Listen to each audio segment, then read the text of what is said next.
দলটা দীর্ঘদিন ধরে দলের ঝান্ডা মাথায় নিয়ে দলটা করে এসেছি। দল আমাকে গুরুত্ব দেয়নি, দল দল আমার সাথে ভালো ব্যবহার করেনি। সেই কারণে অনেক গল্প আছে বলবো। আজকে আমি একটা নতুন দলে জয়েন করতে যাচ্ছি। আমি সবার আশীর্বাদ নিয়ে, ভাঙড় ক্যানিং মানুষের আশীর্বাদ নিয়ে আজকে আমি একটা নতুন দলে জয়েন করতে যাচ্ছি। দলে আইএসএফ এর নেতৃত্বে। আইএসএফ আমাদের নেতা হচ্ছে আমাদের আব্বাস ভাইজান, নওশাদ ভাই। নির্দেশ আদেশ মেনে আগামী দিনে চলবো, বা সেই দলে আজকে আমি জয়েন করতে যাচ্ছি। কোথাও কোনো রকম চাপ বা কিছু?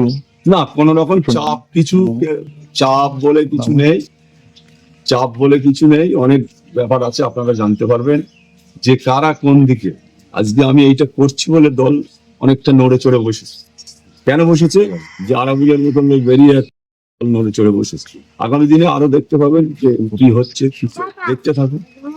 ভাঙড়ের রাজনীতিতে কতটা প্রভাব পড়বে এর ফলে? ভাঙড় ক্যানিং এর প্রচুর প্রভাব পড়বে। আপনারা জানেন যে আমার ওই লোকজন তারা তো অবশ্যই আইএসএফ এর দিকে থাকবে, সমস্ত কর্মীরা।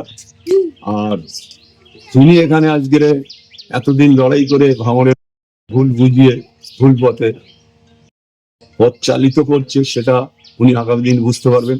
তবে সব থেকে একটা যেটা বড় ঘটনা শুনলাম, দুঃখের ঘটনা, যে চালতেবেড়িয়াতে একটা বোম বাস্টিং হয়েছে, সেখানে 2 জন মারা গেছে। আজকে আমি মমতা বন্দ্যোপাধ্যায়কে বলবো যে কারা বোম বানছে। আপনার পুলিশ কি করছে? কলকাতা পুলিশ, আপনার কলকাতা পুলিশ কি করছে? তরুণ তাজা ছেলেদের জীবন চলে যাচ্ছে।